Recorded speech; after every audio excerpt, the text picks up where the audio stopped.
Ashaama harka fuunee akkam jirtu kabajamtoota hordoftoota keenya walabummaan neetwoorkii irraa oduu yeroo kanaaf qabnu qabannee dhiyaanneetu jirra amma matootii odoo. Waraanni bilisummaa Oromoo tarkaanfii humnoota diinaa irratti fudhachuu beeksise. Haleellaa qilleensarraan mootummaan Itoophiyaa magaalaa Maqalee irratti taasiseen namootni nagaan miidhamuun gabaafame. Sudaanitti mormitoonni waraanni fonqolcha mootummaa akka taasisuuf gaafatan kanneen jedhan oduu yeroo kanaaf qabannee dhiyaanneedha amma oduu bal'inaan. Waraanni bilisummaa Oromoo tarkaanfii humnoota diinaa irratti fudhachuu beeksise. Waraanni bilisummaa Oromoo waboon zoonii giddu galaa lixa shaggar aanaa Adaa Bargaa keessatti humna diinaa magaalaa Mugorirraa gara magaalaa Eelaa fiigaa turte irratti tarkaanfii fudhateen paatiroolii 4 daaraa taasisuun loltoota mootummaa biltiginnaa 60 ta'an irratti tarkaanfii fudhatee jiraachuu beeksise.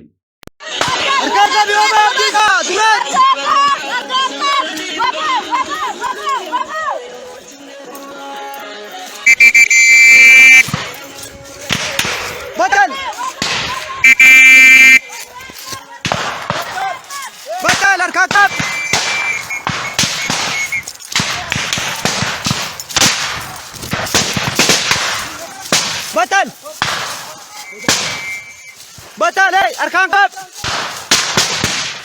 Timar si arkan kap.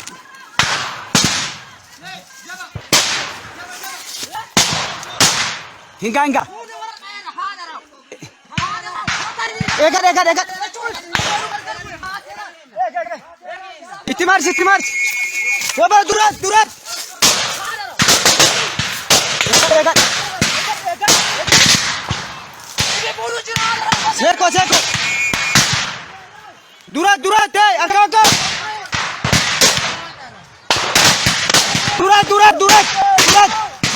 Durat, pergi batal. Durat.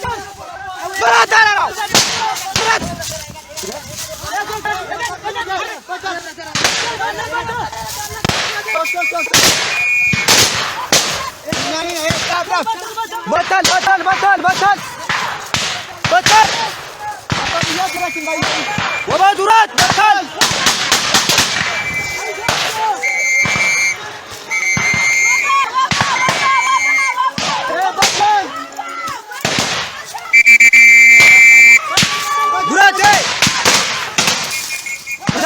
Rasa pusat. Agami.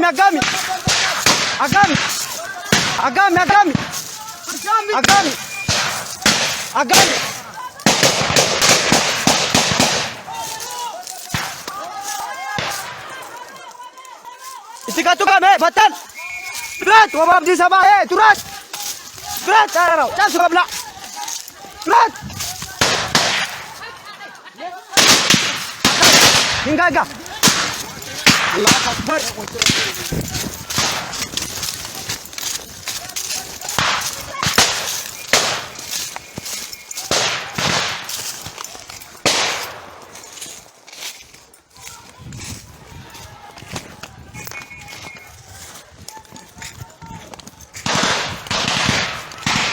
Akkasumas godina addaa Oromiyaa aanaa sulultaa magaalaa Kaanteer keessa waraanni bilisummaa Oromoo tarkaanfii wal fakkaataa humnoota diinaa irratti fudhachuu beeksiseera.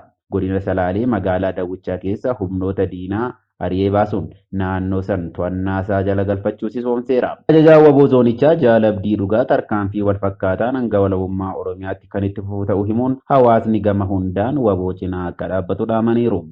Oduu tarkaanfii waboo biraatiin waboon zoonii kibbaa Cibiraan Sodombooroo Onkoloolessa 17 2021 godina Gujii Bahaa aanaa Gumii Eldaalloo ganda boobaa iddoo addaa Irreessa Liibanburii jedhamutti lukkuulee diinaa irratti tarkaanfii fudhateen konkolaataa paatiroolii tokko daaressee loltoota diinaa ammoo 14 battalatti lubbuu baasuun 18 madoo cibaan adabeera.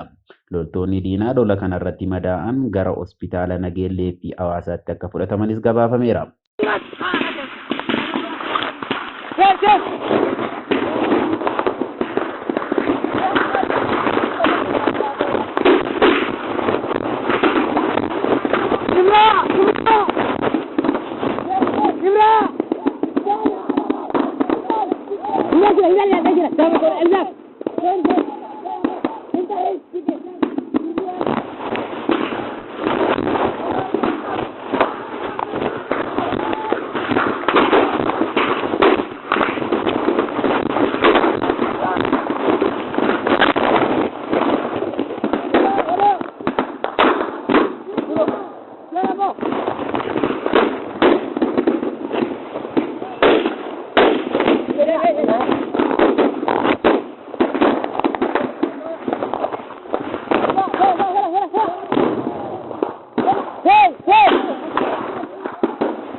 Ilay.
Lagi.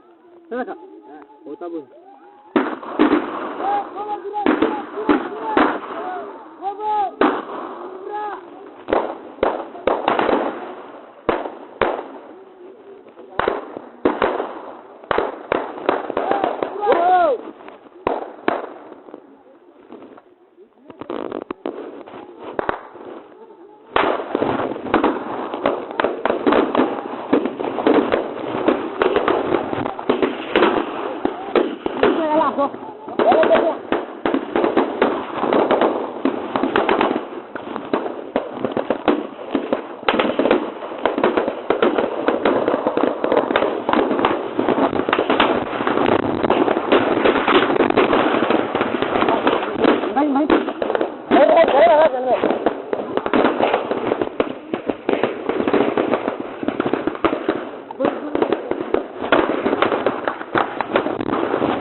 Jalan, đâu, chơi vào tầm đâu.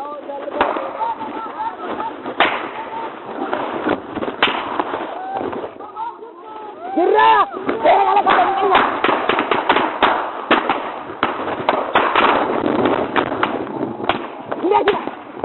India kira kalau kau ini, la.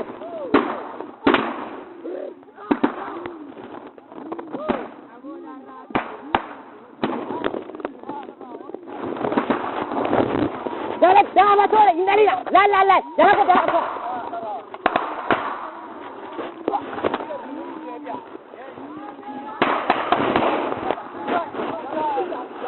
Jangan kau apa?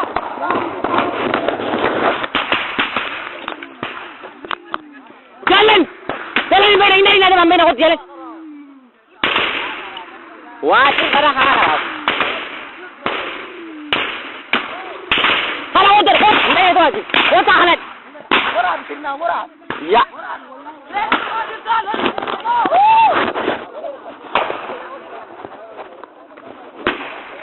Jangan masuk, alam. Tapi jalan kau, jalan kau tadi. Kemana masa?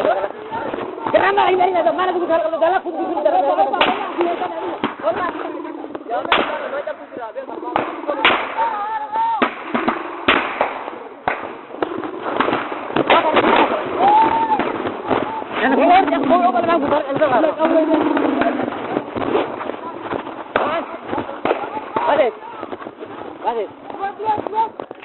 Orang yang kerana dawan aja dah. Ya.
Waraanni bilisummaa Oromoo erga duula bobbii Finfinnee irraa kallattii afuriin taasisuu eegalee as milkaa'inaan tarkaanfachaa akka jiru gabaasaa turuun keenya ni yaadatama.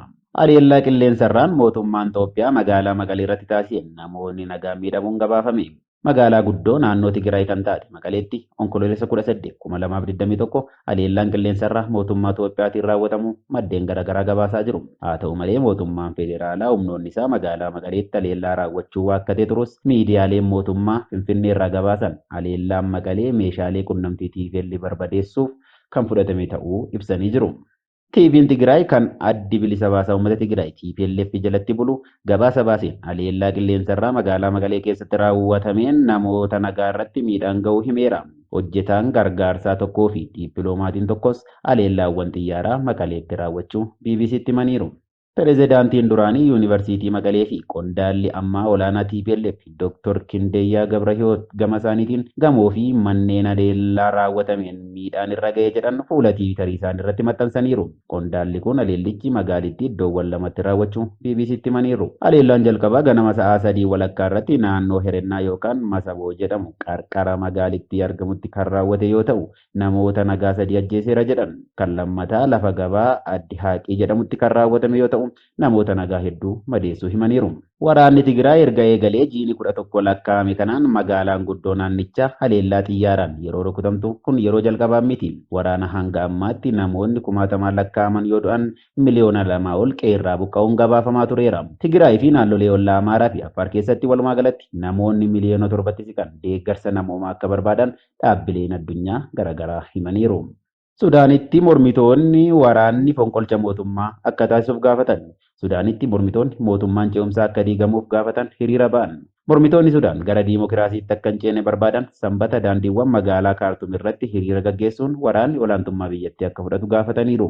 Namoonni kuma hedduun lakkaa'amanis masaraa mootummaa biyyattii alatti walitti qabamuun waamicha kana taasisaniiru. Erga pireezidaantiin biyyattii duraanii Omar al-Bashir bara 2019tti aangoorraa kaafamanii booda waraannii fi gareewwan siviilii aangoo guddachuun biyyattii bulchaa jiru. Haa ta'u malee erga yaariin fonqolcha mootummaa fulbaana darbe keessa deeggartoota Bashiriin jedhamee taasifameen booda muddamni biyyattii keessatti cimeera. Guyyaa sanbataa deeggartoonni waraanaa hiriira bahuun raayyaan waraanaa biyyattii kan Jeneraal Abdul Fattah al-Buhaariin durfamu aangoo biyyattii akka qabatuuf waamicha taasisaniiru. Hiriirtota keessaa namni tokko mootummaan ammaa haqaa fi walqixxummaa mirkaneessuu waan hin dandeenyeef mootummaa waraanaa barbaanna jechuun AFP'n gabaaseera. Akkasumas hiriirri mootummaa deeggaru mormii sanbataa kanaaf deebii kennuuf guyyaa kamisaatti karoorfamuun gabaafameera. Guyyoota itti aanan muraasa keessatti bulchiinsa ce'umsa Sudaanii fi carraa egeree biyyattii irratti taateewwan murteessoon uumamuu akka danda'an tilmaamamaa jira. Sudaan yeroo kanatti tasgabbii dhabiinsa siyaasaatiin alatti gaaga'ama dinagdee cimaan waxalamaa akka jirtu gabaafamaa jira. Egaan kabajamtoota hordoftoota keenya oduu yeroo kanaaf qabannee dhiyaanne san gammaa ture. Qophiilee keenyaaf waliin turtii gaarii jenna.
Thank you.